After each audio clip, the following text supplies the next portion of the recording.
This week on SailAway. Last episode, we left you somewhere in the Caribbean as we tried to make our way to Martinique. Winds holding steady at about 25, 28, so we are moving fast. We're not exactly sure where we're going, but we're getting there. But we still had over 200 miles to go, and it would not be dull. It doesn't look like a stormy rain. It's just the wet kind. These channels between the islands are often gnarly. And gnarly they were, but that would be only one of our concerns.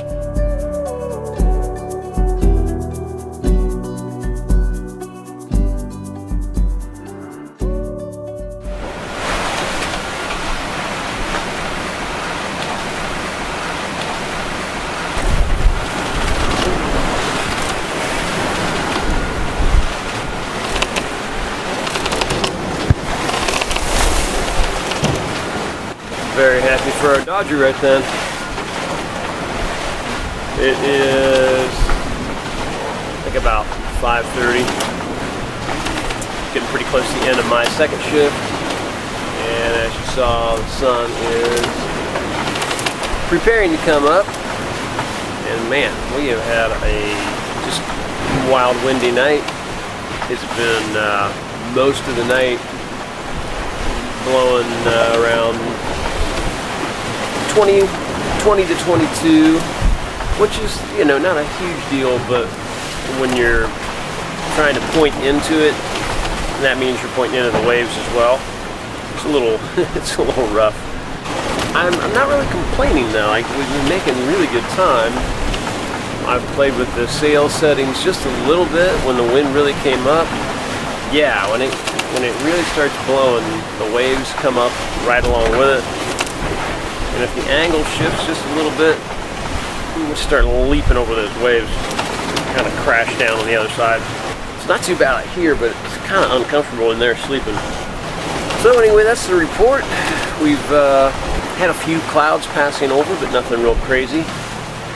I guess we'll see if we run into any kind of squalls or storms. There's the wet chair. This entire area would have been soaked if it wasn't for that Dodger. That thing has made such a monumental difference, especially when you get little squalls and stuff. You just don't get drenched down in here, and then you're uncomfortable and everything's wet and it's a mess. So much better. All right, well, I'm gonna pop up here and just kind of take a look around at the clouds and stuff and see if we're about to run into anything.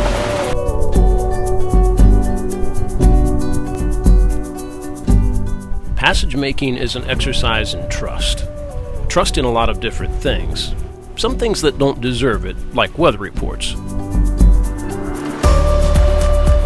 But we have to trust them in order to find a safe and hopefully smooth weather window. You have to trust your boat, knowing that she can handle whatever Mother Nature throws at her, whether or not you can. But mostly, you have to trust yourself and your crew, knowing that whatever curveballs might be thrown at you, and they will be, you and they will rise to the occasion and figure out a way through it. With these layers of trust in place, even a rough passage can be a peaceful place. Well, we're definitely moving along. Winds holding steady at about 25, 28, so we are moving fast. Speed over ground is like 7.5 to 8. So we're not exactly sure where we're going, but we're getting there.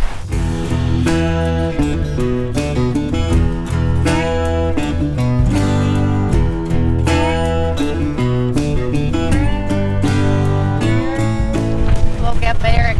I wasn't sure if we were going to get hit by this. We'll see.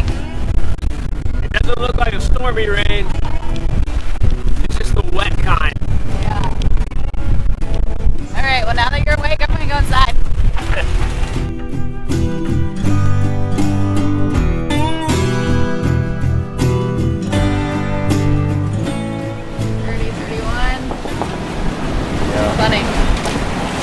31, but we're going 6 knots.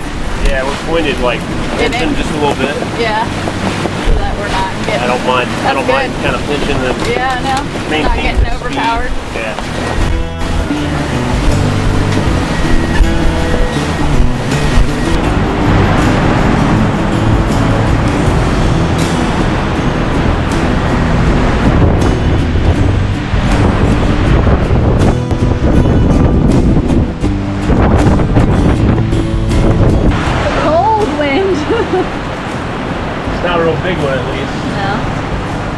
Glad I woke you up though.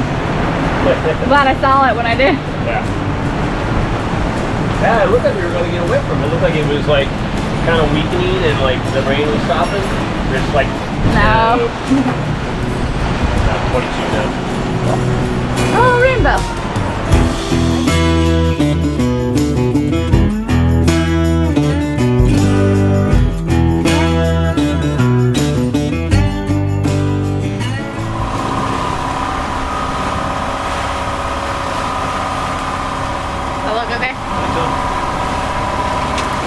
Just turned on the motor and we think we're in a little bit of a wind shadow from Guadalupe, but otherwise it's really been pleasant.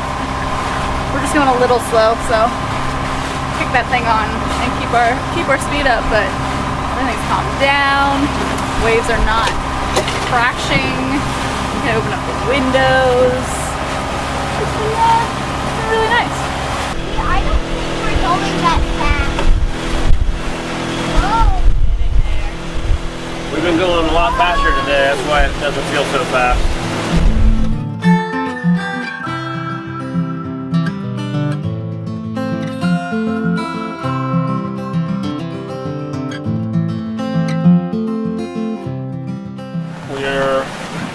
I would call this the home stretch. We are more or less across this channel between Guadalupe and Dominica. We are more or less past that. Even out all this way, you get some sloppy seas and a little bit stronger wind as the wind funnels in between the islands. We're getting that right now, and we're kind of doing 6 to 8 knots, just depending on our angle. We're trying to point as high as we can, and we're not going to quite make it. You know, we gained a little bit of east by motor sailing back there for a few hours. But when we get down here, you know, we're just going to see what the night brings, because I don't know how much of a lull we might see behind Dominica. We might motor sail in a little bit in the wall, if there is one, in the lee. Or we'll just get to here somewhere and we'll probably fire the motor up and start to point up until we get in the lee of Martinique, and then we'll, you know, motor in the rest of the way. Looking at like 14 hours maybe, anywhere from 12 to 14. It just depends on how fast we go. It's kind of all over the place. So anywhere from 8 to 10 a.m. we'll be getting pretty darn close to Martinique, and then it just depends on how far we've got to sort of motor in. We'll be there tomorrow.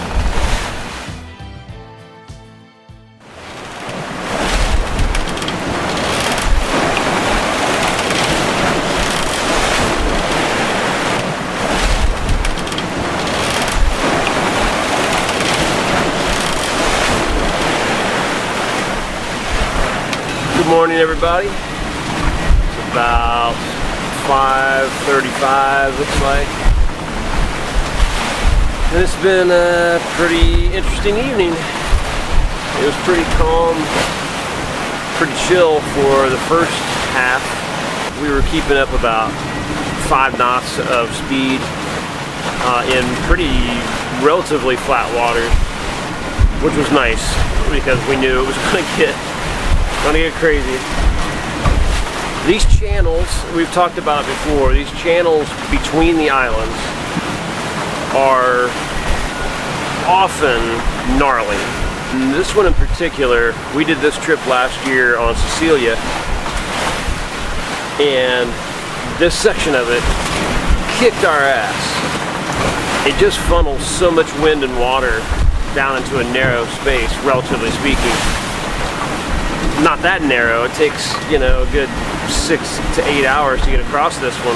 This time we are angling in at more of an angle a little bit farther out, and so far it hasn't been quite as rough, but there's some big honking waves that we've been hitting. Plus we've been sitting in the mid to upper teens. Our course direction on the autopilot kind of needs constant tending because we're riding that line of pointing as high as we can, and the wind is real shifty. So if the wind goes forward, then we slow way down and even get close to irons, but we haven't gotten stuck yet. But I don't know if you can see these waves going by behind me. We got doused with one. And this happened to us on Cecilia 2, I think 3 times, where the waves are coming at all different angles. And there's a primary angle, but you just get these random ones that come from I don't know where. It covered the entire boat. We took the wave over the entire canvas, the whole cockpit cover, the whole salon front. It was like somebody dumped 1,000 gallons of water on top of the boat.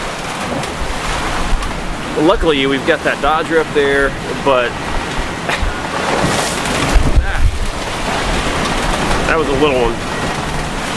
But the hatch in our salon did not keep the water out, and I don't know if that's one of the handles is a little loose. I know one is, but it seemed like it was tightening down pretty good. But we got water all over the table in there. And out here, it kept it out for the most part.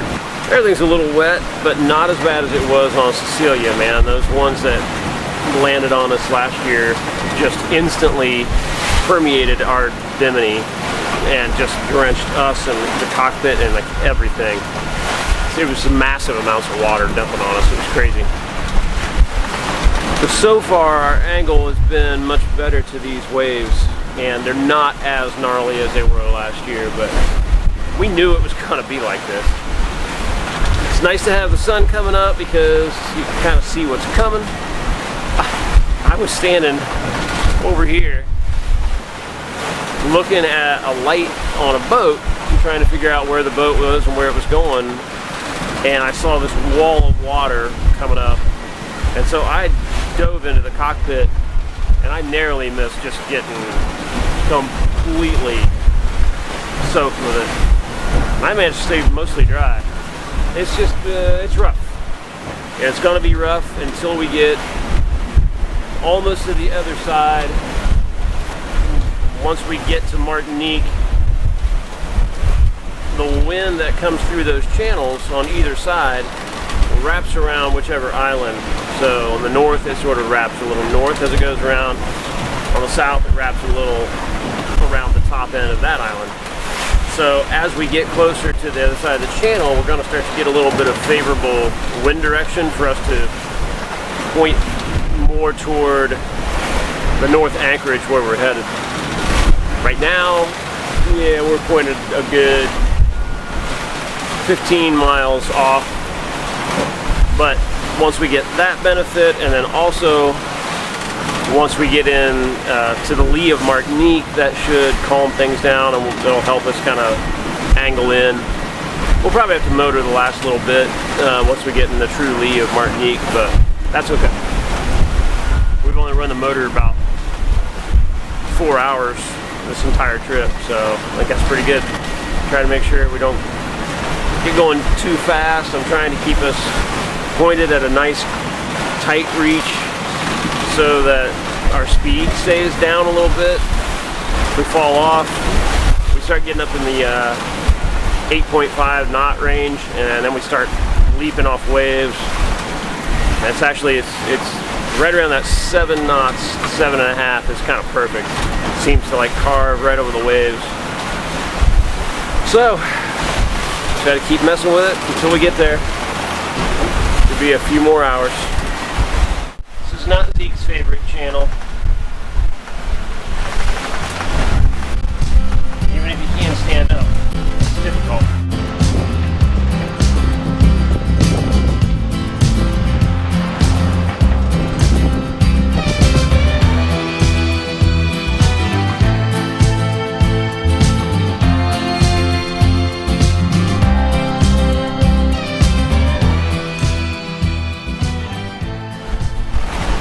That was your night. I was already telling them about the 1,000 gallons of water that got dumped on the top of the boat. Yeah. That was fun. Yeah, so it's real wet everywhere. Yeah. Yeah, I don't even want to know like what all hatches that made it through, because it was pretty extensively covered the whole boat. Yeah.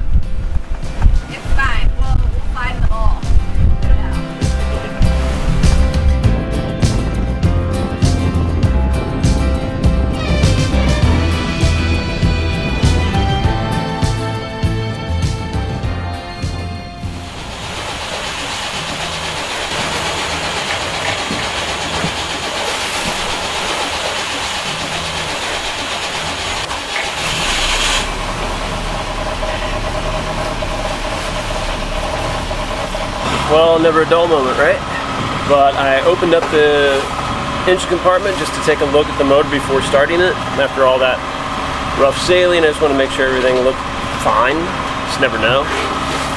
And it wasn't fine. The well under the motor was very full with water. And there's a bilge pump in there with a float switch that was working last time I was doing all the checks on the motor and checking the fluids and all that kind of stuff. So I don't know if the bilge pump went bad or the float switch went bad or our connection somehow went bad. That's one problem, but the other problem is where did all that water come from? So I pumped all that out and we're now motoring. I just went down and looked, and there's no water coming in anywhere right now under the motor. It's not coming in through the shaft seal. It's not leaking out of the raw water system or anything like that. So it's seawater that was coming in during that rough ass crossing over the channel. I checked everything in the engine well before, while it was running the last time we had it running, as we were just kind of working our way in a little bit further east, and there was none of that. So the water's come in during that rough sailing. My suspicion is there are two big stainless steel vents on the sides of the hull, and they're like scoops almost, and they point forward.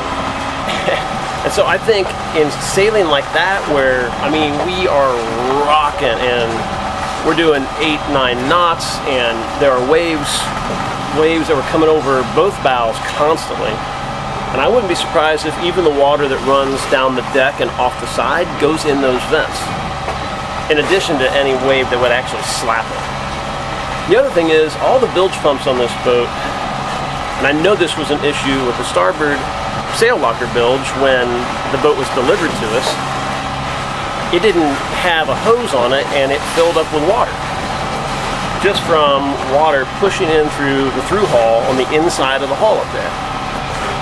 None of the bilge pumps on this boat have a one-way valve or a loop or anything like that in the hose.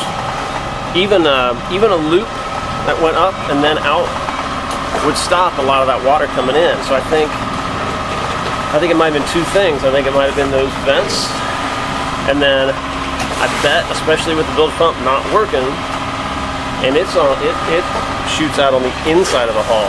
So we're getting tons of waves slamming against the inside of the hull over there.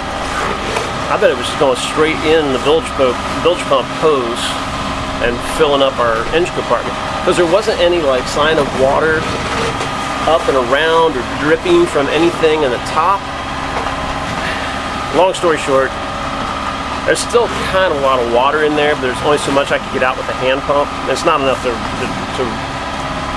damage anything immediately, but what it's doing is sloshing back to where our shaft coupler is, and as it spins, when that water sloshes back, it kicks it up and sprays it on the motor. That's what happened to the other side. So that just adds to the saltwater degradation of our one good motor. So I'm going to try to get a handle on all that while we're sitting here in Martinique, because we just cannot have that.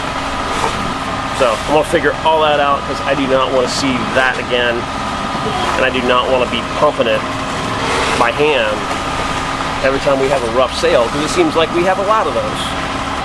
So as uncomfortable as that channel was, it was yet again another section of sailing that makes me really confident in how this boat sails.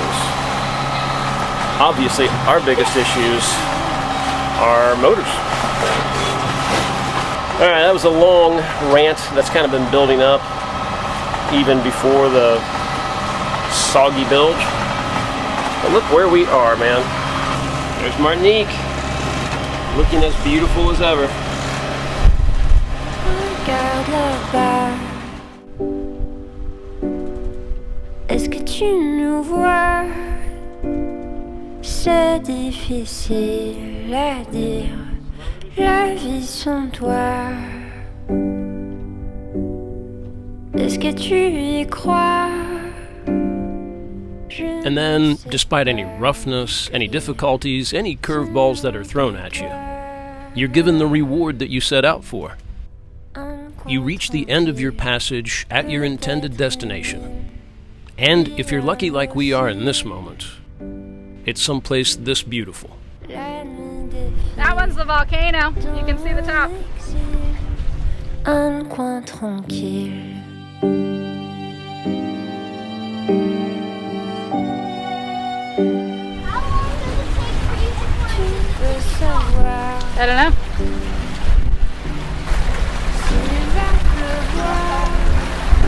So much salt. Yeah, it definitely looks like a rainforest, doesn't it? So green. Est-ce que tu y crois? C'est difficile à dire. Le goût de l'espoir.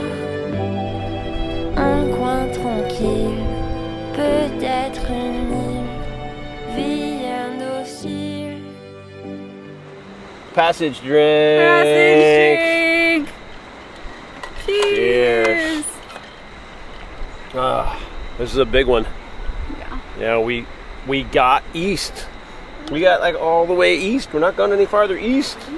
We could Eventually have we just got to Grenada shorter. Now we can get to Grenada shortly. And with groceries in our villages. Bacon. Bacon, lardon, cassoulet. We could get a lot of bacon here. Yeah. Yeah, we're going to. We have a freezer now. I love We bacon. didn't have a very big freezer last time. I love bacon. Bacon? Is that how you say it in France? Bacon. That was a kind of rough couple days. And it really wasn't that bad. It was just last night that was. Yeah, it's great when you start off the passage crazy rough, and then you end the passage crazy rough. Like the hardest part of the passage was literally the last section, Yeah. but we kind of knew it was going to be bad. All right, cheers. Good night, guys. Drink in front of a volcano. I'm trying to find it behind me. There it is. It's a beautiful anchorage. You know, they say erupted 120 years ago. 120 years ago. Killed all of those people. Well, those people are still okay, but Well, back then, yeah, but all yeah. the houses there. yeah, but 120 years ago, 30,000 people died when this volcano erupted. I also know a lot about volcanoes. If a volcano erupts, it will kill a lot of people, but expand the island.